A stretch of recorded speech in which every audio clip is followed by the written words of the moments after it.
New intro. So much love and appreciation to those of you who have been with me for the 2 year period plus that I've been doing this. Thank you for showing your love and support to the channel. And to anybody else who is brand new to the platform and you would like to support the channel, also you can do it by way of Patreon, Anchor, the clothing store, and also the shoe shop that is listed in the comment description below. And again, thank you to any and all of you guys who have been here to support this channel during the 2+ year period. I wouldn't be able to do what I do every single day without you.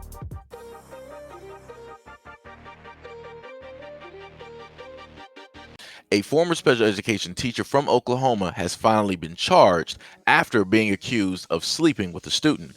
Andy Lance, age 26, was arrested on December 18th and allegedly admitted to cops that she had slept with the student on 2 or 3 occasions. Authorities began asking questions after a student at Carnegie Public Schools began circulating a nude photo of Lance. When confronted by the school superintendent over the photo, Lance and the student involved initially denied anything inappropriate was going on. Lance later confessed, saying that their relationship began after a homecoming game when they were, quote, riding around and the student leaned in and kissed her, and it went from there. Investigators said that at least one of the trysts took place at the teacher's home in Carnegie. The age of consent in Oklahoma is 16, but sexual relationships between students and teachers are illegal in that state, even if the student is of age. Lance resigned in mid-November. She was released on a $15,000 bond in December 23rd on second-degree rape charges. Her next court hearing is set for March 12th. Next story. Sue Han Dillon, age 46, initiated a relationship with her son's friend at the age of 11 after going into his room during the night. According to court documents filed, she went into the room before laying next to him and later sleeping with him. Dillon was then said to have forced him to sleep with her in Puyallup, Washington State. The boy told her, quote, he was concerned that he would get her pregnant, and she stated that her tubes were tied. Dillon was sentenced to 10 years to life after pleading guilty to first and second degree child rape, but she will serve only a year behind bars, with the rest of that sentence suspended so that she can get treatment. She must also register as a sex offender. Dillon's victim was a friend of her son's through the Emerald Ridge Lacrosse Club, where she was, quote, the team mom. The alleged sleeping arrangements took place at her home and at hotels when the team played away between May of 2014 and May of 2015. The lad told police that Dillon kissed him on the lips at her house when he was just 10. Quote, he said one time on a ride home, she pulled over and told him that what they were going to do is secret because she wanted their relationship to continue and become more serious. The boy later became suicidal and started cutting himself. His mom told police that the boy later then went to go live on with his dad in Virginia. It was only then during a counseling session when he spoke about Dillon's abuse and a probe was launched in 2019. Dillon is said to have initially denied having sex with the boy before blaming him for the initiation, but later she reportedly admitted, quote, having problems in her marriage and that the victim made her feel good.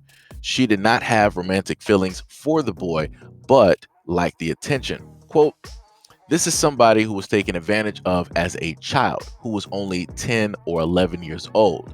They're not able to make those types of decisions at that age. This is disturbing as a parent because you are sending your kids off to a friend's house with what appears to be a parent or parents who are coaching the team, upstanding in the community, only to have your son victimized. And that was stated by Detective Ed Troyer.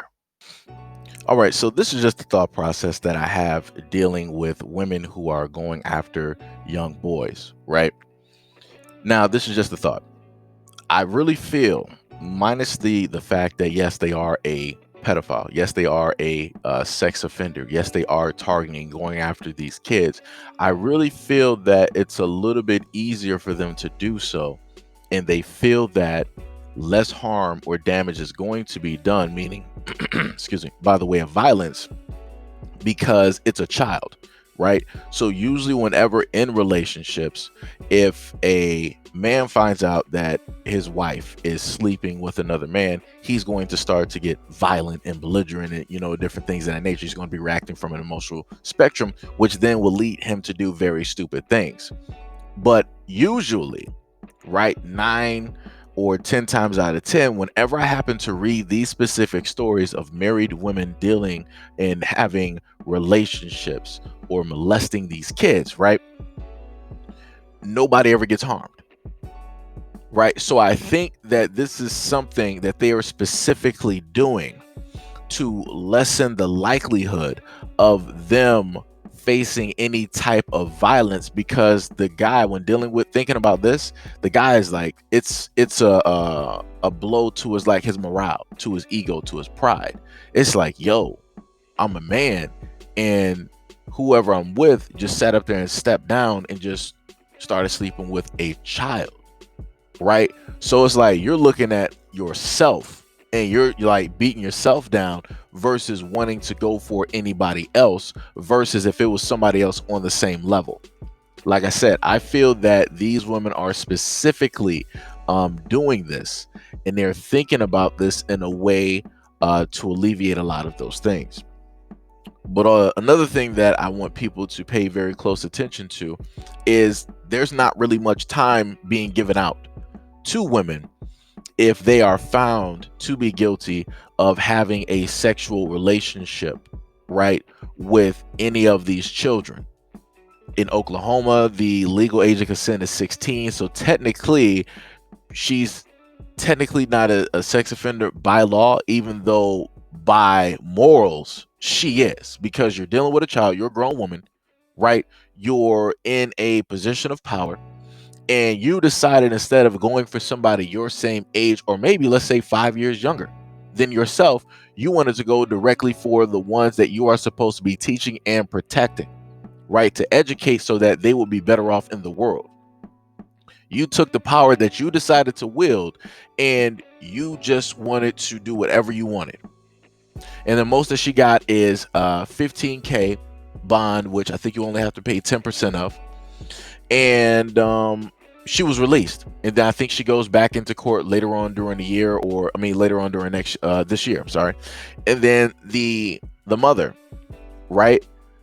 She went after her son's friend. She did this a multitude of times. It even got to the point, and this is what I try to make people understand.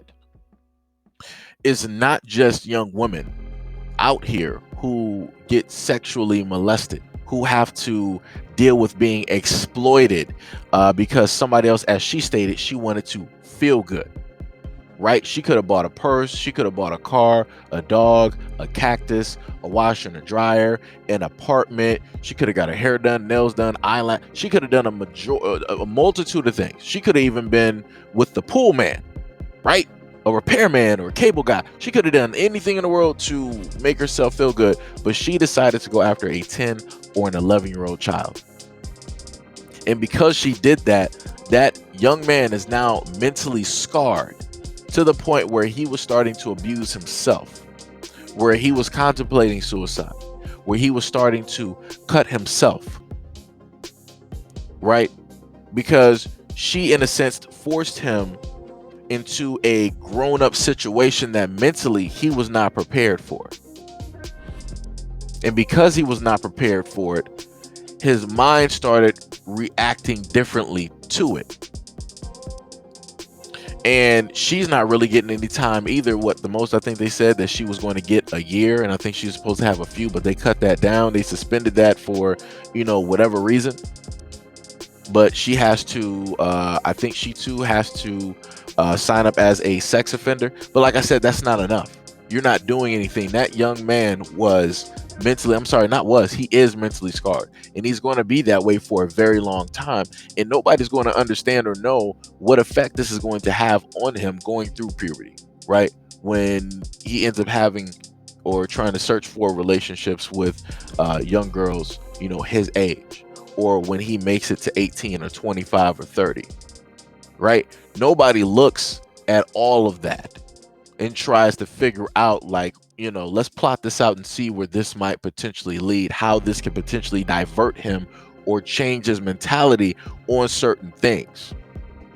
Kids like this need consistent watching and counseling, because what happened to them is not their fault at all. And for them to be made to feel that it is their fault is ridiculous. Like I said before, this is when adults need to step in. Realistically, adults should have been stepped in. But of course, we can't know every single situation. But once we know of those situations, now we need to, really act, on this.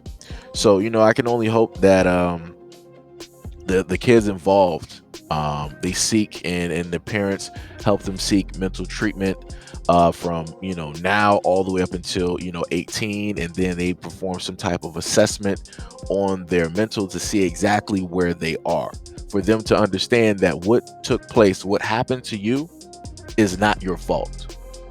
It's the fault of the people who are supposed to be over you, right? Who are supposed to care for you, who are supposed to protect and educate you, right? Who are, in a sense, your secondary parents. These are the people that decided to use that blind faith in the hope that your parents or your guardians gave over directly to them in order to abuse you. That is not your fault, but it's theirs. But anyways, let me know what you guys think about this video in the comment description below. And as always, peace, love, and stay tuned for the next video.